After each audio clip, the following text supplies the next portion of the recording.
Honey, I hope you'll be visiting us this weekend. Everybody is looking forward to meeting you. Please don't cancel like always. I'm never talking to you again. Yes, Ma, got it. I'm not going to cancel on you this time. I swear. I'll be there on time. That's my good son. What about your girlfriend, though? Did you ask her to join us? We would love to meet her, you know. We already told Uncle Roger and Aunt Sally about her, and they are so impressed by your choice. I know my son will find the perfect bride. Whoa, Ma, calm down. It's just been 4 months since we started dating. Don't jump to conclusions like this. And it's a family gathering. I think she would feel uncomfortable there. Oh, come on. You are 32, Aaron. This is an age where you are supposed to play around with women. Get serious. It would be best if you married now and started your own family. Or do you expect yourself to be an active father with sprained back and limping ankles at the age of 50, huh? Not this again, Ma. Then what about the girl? Does she not see a future with you? She does, but we want to take things slowly. And if I bring her there, you're going to embarrass her by asking such questions. I don't want to risk that. That's a terrible way to refuse my offer, son. Okay, I promise I won't ask her anything. But you know I'm not wrong, yes? Yes, Ma, I know. You are just worried for me. But I need time for myself, too. Don't take too much of it, okay? It would make us really happy to see you enjoying the true essence of life. Got it, Ma. I will do that. By the way, Maya is coming this year. It's been such a long time since I met that girl. She has grown up to be so pretty and successful. Whoa, that's nice. Have you guys been in contact? I hope you're still not angry with her about that little fight you guys had when she read your journal without asking back in middle school. No, Ma, everything's fine between us, but we don't talk much. Oh my God, why? She is such a sweetheart and always cared for you when you were little. Why do you have to be so cold to such friendly people, Aaron? Why would I be cold to her, Ma? We just don't talk much, that's all. I can't keep up with what's going on in my cousins' lives. I have my own to live. Again with the same excuses. We are family, and she is an integral part of it. You should respect your elders. You used to be so much close to her, but since you left for college, you have acted so distantly. I talked to her last month, and she told me how upset she was about this. I felt so bad for that poor girl. Now that's just unreasonable. If she wanted to talk to me, she could have called me. We are not 13 anymore. She is a busy woman too. Having kids and running her own business is no minor deal. She has established herself as a successful entrepreneur, and you should be proud of her too. She has made our family proud. I always knew she was a talented girl, and today, whenever we look at her, we feel our chests fill with pride. You could have learned something from her, instead of wasting your time pursuing that filmography. It's cinematography, Mom. And are you saying my job is dumb and you guys are ashamed of me? I never said that, but what I mean is that you could have done something better. I am happy working as a cinematographer, Mom. But you were so good at science. I don't know why you changed your mind midway through graduation. Okay, please, let's drop it there now. I don't want to talk about this anymore. And if you will continue this once I'm home, I'd instead not visit you guys. How can you talk to me like this? I am your mother, and just because you've grown up doesn't mean you are allowed to speak to me in such a disrespectful manner. I'd like it if you didn't talk about my career like this, Ma. You know how much I suffered. I did everything to make you and Dad happy, but now it feels like I've accomplished nothing. And you still talk about Maya as if she is the most precious angel in this universe. At least she doesn't hurt her parents' feelings like this. I love you, Aaron, but please try to be a bit more considerate of others. And once you're here, I hope you won't disappoint us. Why will I disappoint you guys?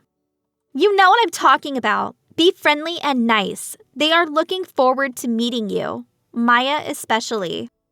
Well, I'm not. Especially her. I'm coming there only for you and Dad. What's your problem with her? Let's not stretch this subject anymore, please. I'll be there, promise. And like a good son, I will not disappoint you guys. Thank you. And bring Jennifer too. We would love to meet her. And I will not ask her anything about marriage. As long as you're happy, I'm happy. Thanks, Ma. I really appreciate it. You guys take care too.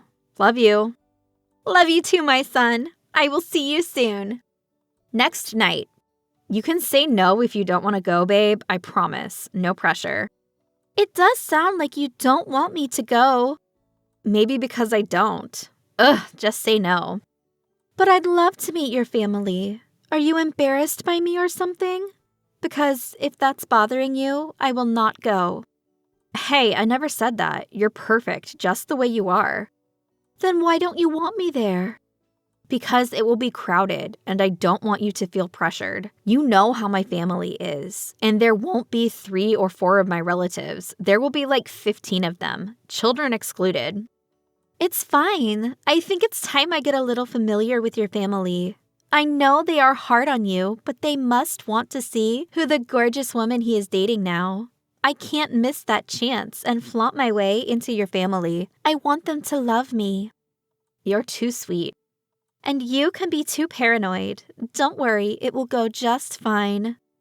And one of my cousins will be there too, Maya.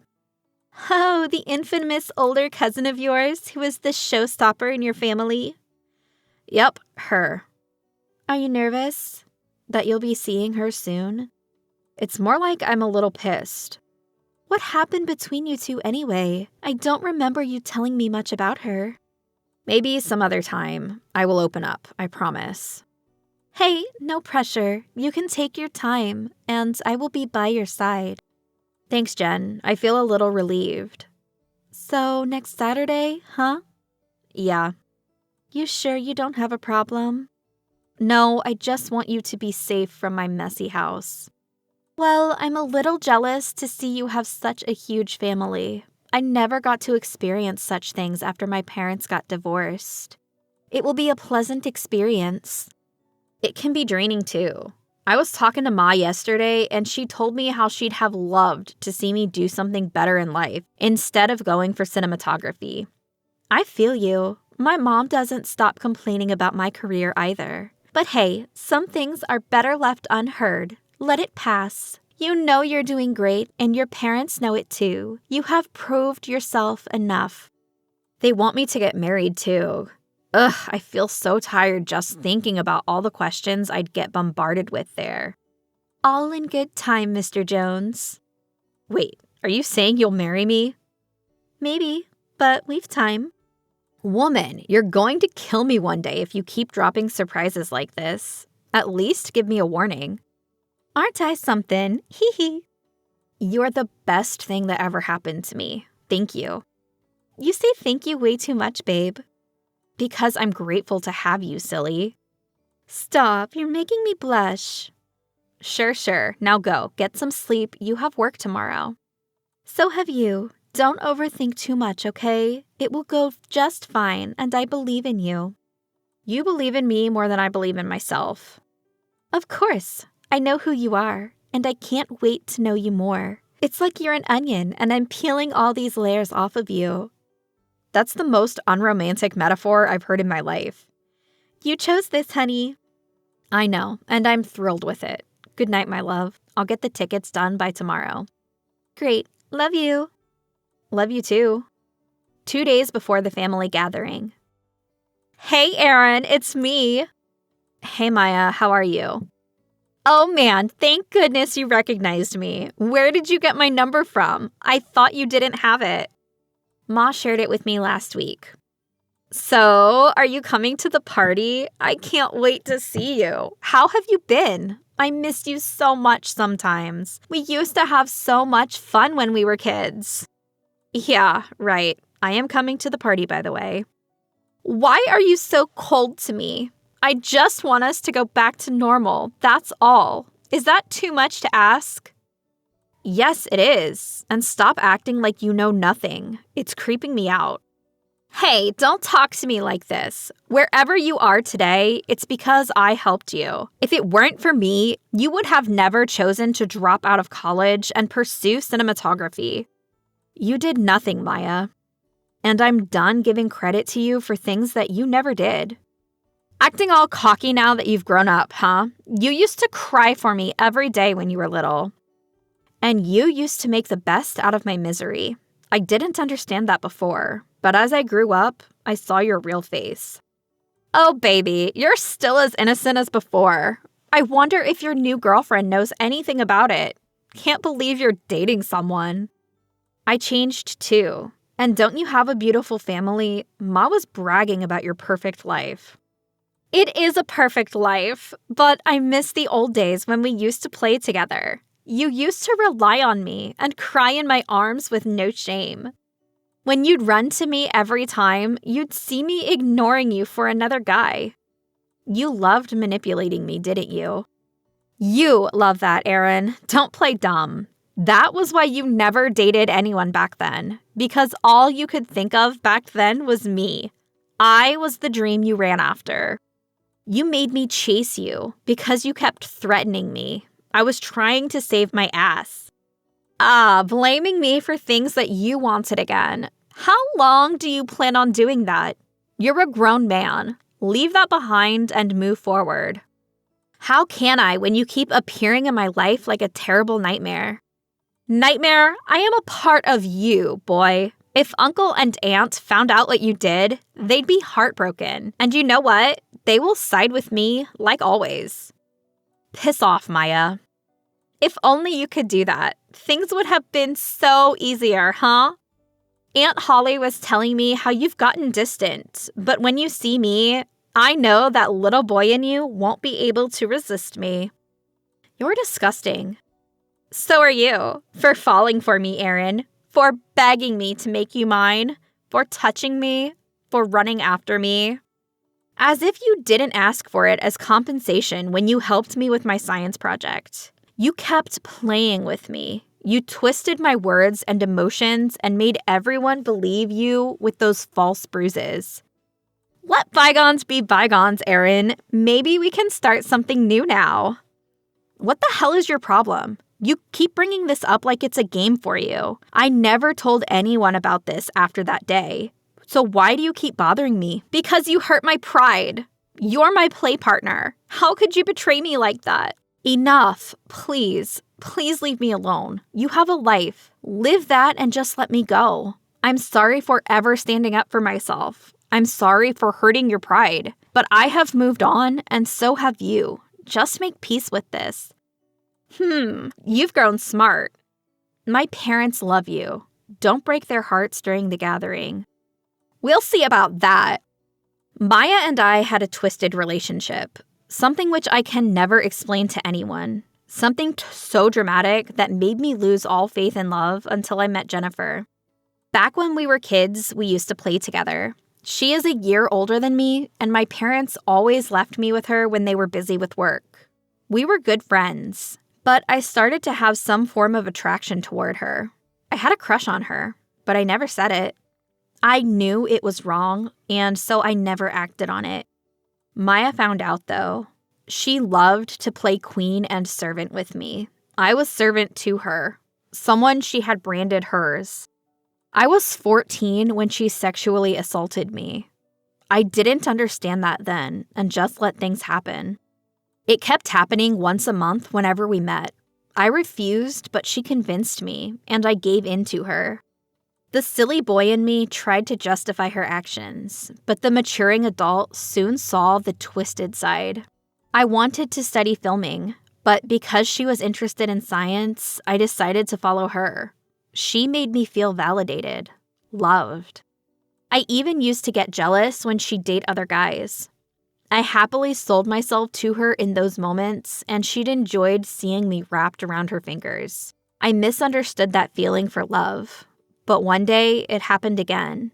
When she forced herself onto me while her parents were at home, she wanted to expose me, wanted me to beg her. That was when I realized how much I hated this. 6 years. I let that happen to myself for 6 years, but I didn't know how to react then. I reached out to my parents. I told them bits of the truth. They discarded it when Maya came crying to them, saying I was the one who was about to hit her. Something in me broke that day, snapped. I dropped out of college and decided to study cinematography. Maya convinced my parents to let me study that. I never asked her to do that. She tried to come for me again, but I kept straying away. She got bored, or maybe just tired.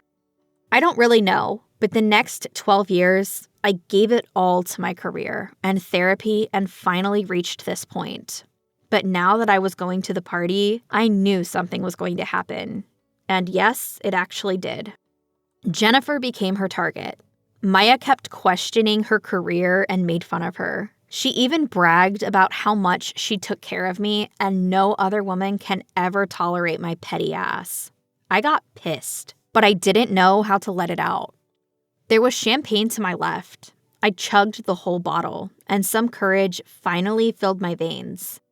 I let it all out, crying, screaming, pointing at my parents, and then at that witch who made me miserable, who made me hate myself and question myself. No one interrupted, but no one stood up for me either, except for Jennifer, who was crying with me. She took my hand in front of everyone, and without another word, we left the scene. The secret was out, so was my pain.